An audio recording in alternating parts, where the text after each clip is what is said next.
Even though it's chilly for y'all, it's warm for me. Yeah, for us, yeah. Yeah. ありがとうございます。Thank Thank you. you.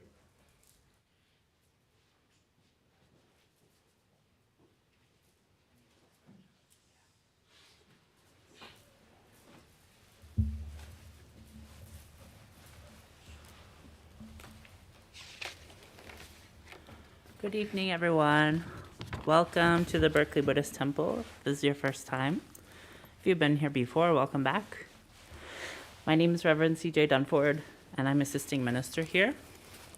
And we're going to start our 7th annual Transgender Day of Remembrance memorial service. First, though, I'd like to ring the kansho. It's a tradition for at our temple in Japanese Buddhism to ring the bell to sort of mark the start of the service. So I'm going to go ring that, and then after I do that, we'll start.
Hello again.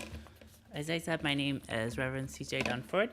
My pronouns are they, them, and theirs, and I'm assisting minister here at the Berkeley Buddhist Temple and the Buddhist Temple of Marin.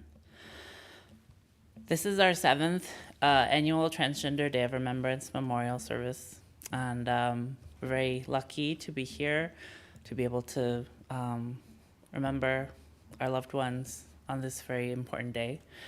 And we're also lucky to have some people joining us online, so thank you, whoever is on our YouTube channel listening to the stream.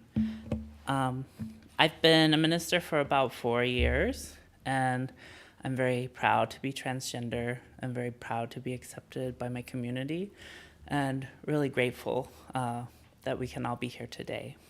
I'd like to invite my comrade, Rin, to come and introduce themselves.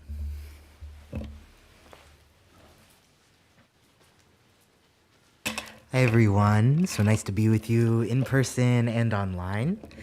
My name's Eli Rin, and I am excited to be here in person for the first time at Berkeley Buddhist Temple and for the first time doing this service in person. I've done it online for the past couple years, and y'all might have seen me just as the head on the screen in previous services.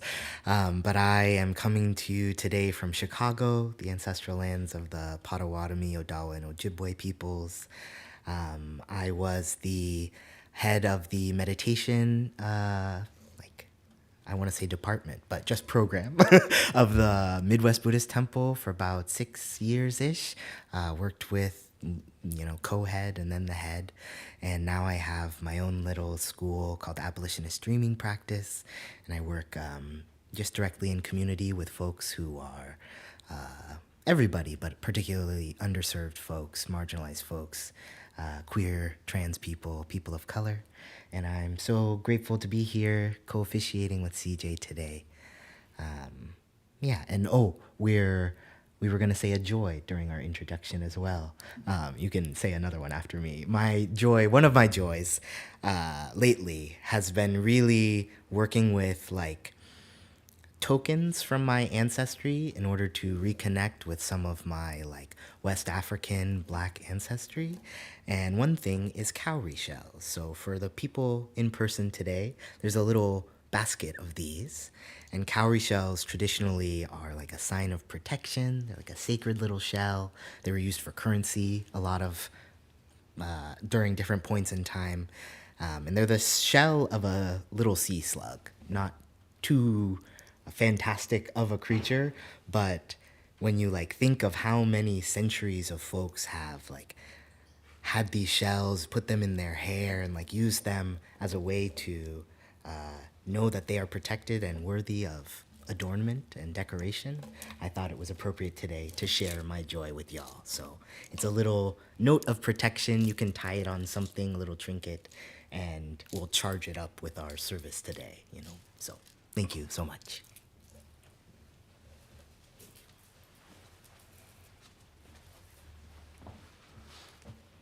Thank you, Ren. Well, for our next portion is a presentation from our Dharma school, and I'll say that they are a big source of joy in my life. I'm always really happy to see them, and I wish they could be here today, but they're probably busy doing lots of other things, as children are wont to do. But I wanted to share a video with you all from the Dharma school, so I'm going to lower the screen. And Danny, if you could turn off the spotlights. It's behind the television. It's on the far... Oh, you got help there. Oh, wrong ones. That's okay. Here we go.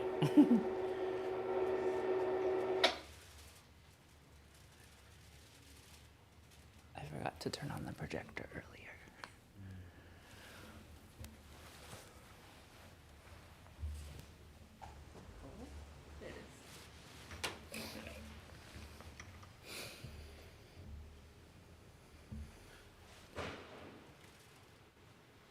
Okay.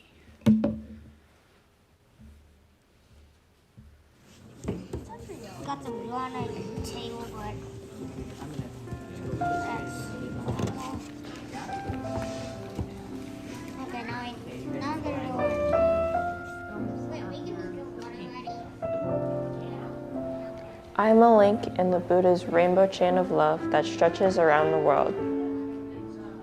I must keep my link bright and strong. I'll try to be kind and gentle to every living thing and protect all who are weaker than myself. I will try to think pure and beautiful thoughts, to say pure and beautiful words, and to do pure and beautiful deeds. Knowing that what I do now will not only depend on my happiness or unhappiness, but also that of others. May every link in the Buddha's rainbow chain of love become bright and strong, and may we all attain perfect peace.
The first time I watched that a few days ago, it brought tears to my eyes to know that we're bringing up children who appreciate diversity, who appreciate difference, who love people for being people rather than who they love or if they're normal or not normal. And so I'm very proud of our Dharma school. I'm really grateful for them and the teachers and everyone who helped to put the video together. So thank you all for that. I really appreciate it. For the next portion of our service, I would like to lead a piece of Jodo Shinshu liturgy called Sambujo. It's an invocational chant inviting in the Buddhas of the 10 directions. And tonight, as we experience many emotions, grief especially among them, this is a chance for us to invite the Buddhas to be with us, to provide us with comfort, to witness our grief.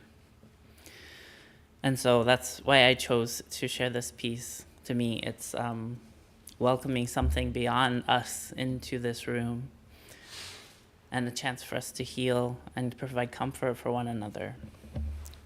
If you'd like to chant along, it is on page 24 of the purple service book in front of you.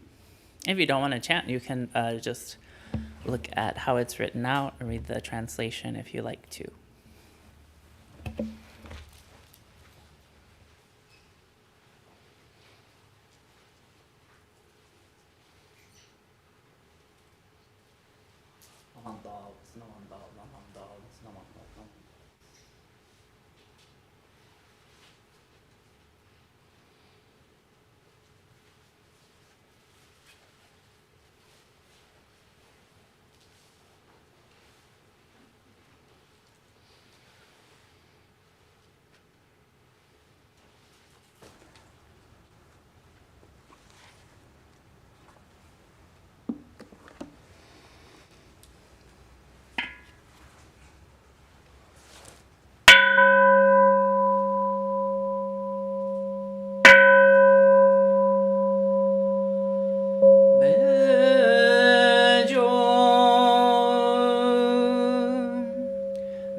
Thank you for chanting with me. I can always tell when people are chanting, and it feels really good, especially when you're behind me, because it feels like support, like you've got my back.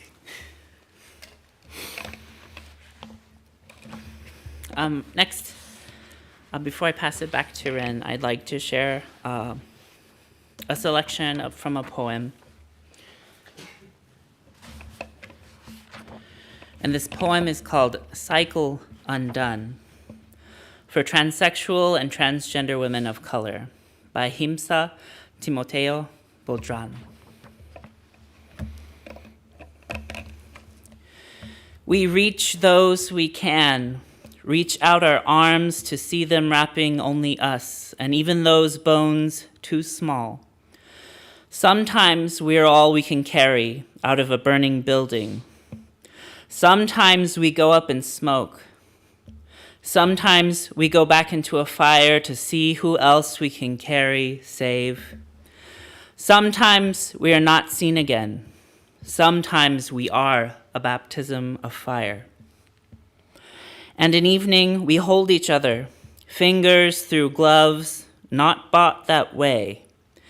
Hands warmed over garbage cans, oil drums, and we think of roadhouses, smoke, mezcal, copal, incense, other means of ritual, other ways of keeping warm.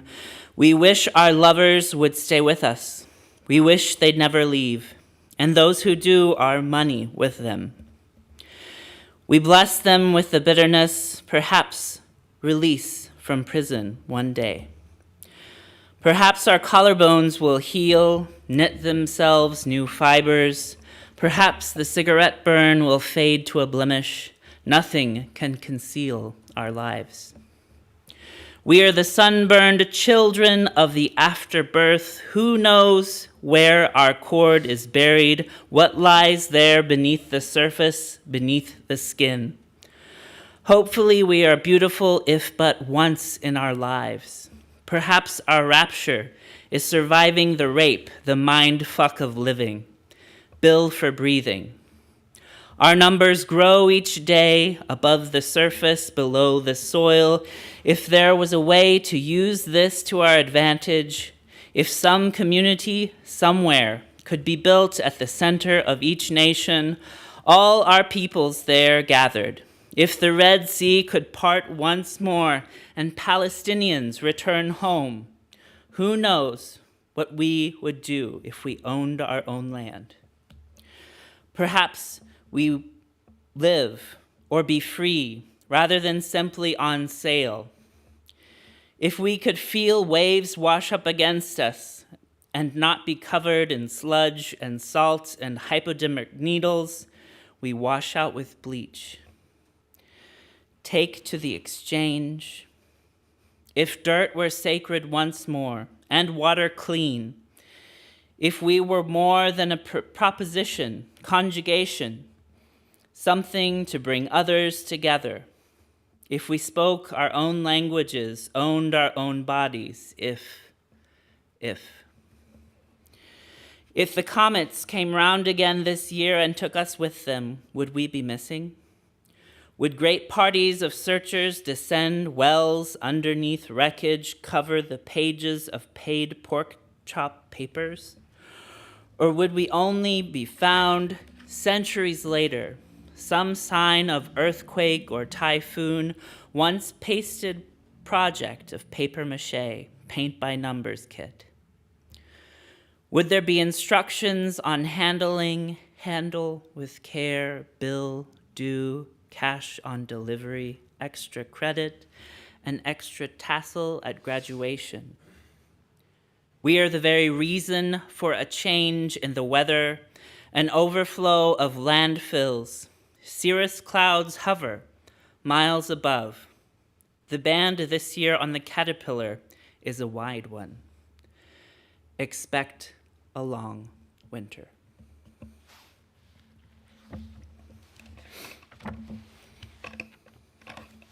Again, that was an excerpt from the poem Cycle Undone for Transsexual and Transgender Women of Color by Ahimsa Timoteo Bojang.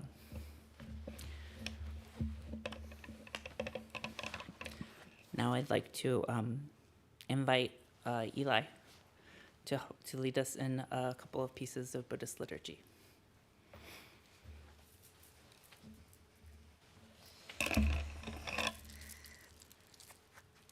Hello again. Today I wanted to, since CJ so beautifully with Sambujo and with their poem reading invited, Amida Buddha invited all of our ancestors kind of into this space. I wanted to continue working with that energy. And so many of you have probably all of you have heard of Kanon or Avalokiteshvara, great bodhisattva of compassion. And we'll do their mantra today and a chant that's called Enmei Juku Kanon Gyo, which is the 10-phrase life-prolonging sutra of Kanon. But really, in the name of my invitation to all who listen or chant or sing along is to really let it soak into your bones, right? Let chanting be a vehicle towards embodied expression. I think sometimes it can be easy to kind of intellectualize our connection with those we can't see, or with the Buddha. We can kind of trap our relationship into a box. And lately I've really enjoyed chanting and singing in community as a way to feel those syllables really resonate, right? These mantras that we chant, especially any of the traditional mantras, Om Mani Padme Hum will be the mantra we chant today, have been chanted for centuries by groups of people gathered in a room, in a cave, in a field, wherever, desperately yearning for those around them to be free from suffering, to understand the roots of suffering, right? To really pursue a path of liberation. And so chanting to me can be an opportunity to hear our voices harmonize, to let go of the kind of idea of perfection of sound and fully dive into just, no, what is all of our sounds in a space? What does that feel like? What does that resonate in my body? And so I'll move over there to chant, but the last thing I'll say before we, move through these is that, and if you've gone to any of my classes, I hope you forgive me for me always saying this, but chanting is a physical act. It's physical sound waves that we're emitting, right? Just because we can't see them doesn't mean they don't exist, right? And so when we chant, we are casting out this sound to go through each other and transform each other. sound works really in beautiful ways, and you can kind of visualize it thinking of dropping a rock in a pond. You see the ripples, right? That's the same as if I start talking, right? I'm the rock, and my voice is the ripples. And so if there's something else in the water, the ripples go around it, they slow down with the weight of it. And so really, when we chant and sing, we fill the room up with whatever our deepest prayers are, whatever our deepest yearning is that we are letting pour out of us with the aid of these words or of our connections to Buddhas or Bodhisattvas or protectors. I like to think that it can travel through all the realms, right? With like a real pure intention, with just whatever we have, the yearning, the grief, the sorrow, the joy that we have, the love, we can cast this sound out into all the realms so it reaches all of those who aren't here with us today, so that they know that we remember them, that we care, that we're moving through remembering as action, not just passively, but engaging ourselves and not being afraid to look deeply into whatever arises in this moment. So that's my little preamble, and now I'm gonna wiggle over. The first one could pull up for Om Mani Padme Hum if you want to put it online.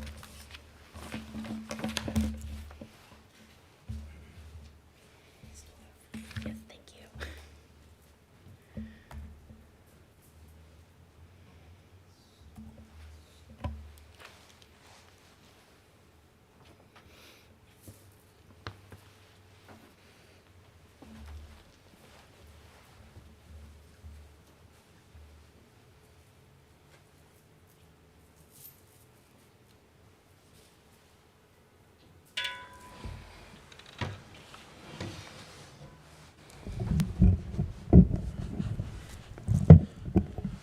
Perfect.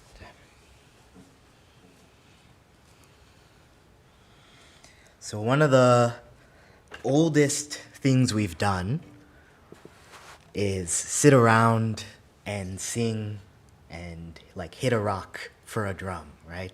And so we engage in kind of, even if that's as far as we like think of it today, that in itself is an ancestral like practice to do together. And I wanted to start by chanting Om Mani Padme Hum. This is the mantra of Kanon or Avalokiteshvara. Om being the seed syllable. Mani Padme Hum is like homage to the jewel in the Lotus Sutra, is a very loose kind of standard interpretation. And one of my teachers from Vajrayana path, but still the Buddhist family, really likes to translate it as like, I'm coming home to the parts of me that are both mud and breaching water. And so that like act of growing out of the mud and blooming is one of like deep compassion.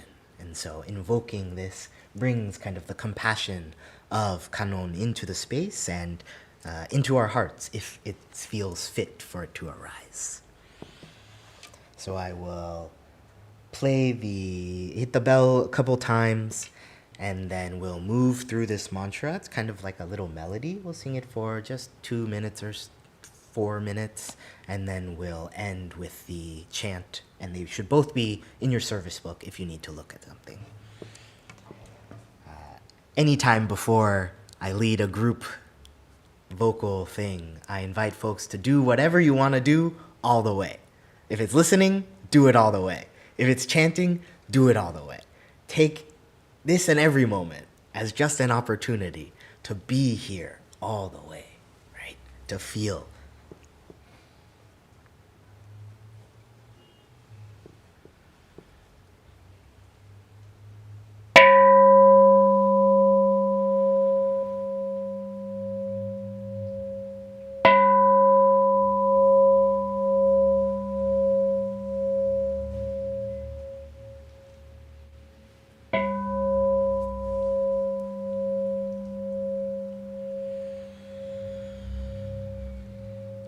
Om Mani Padme Hum. Om Mani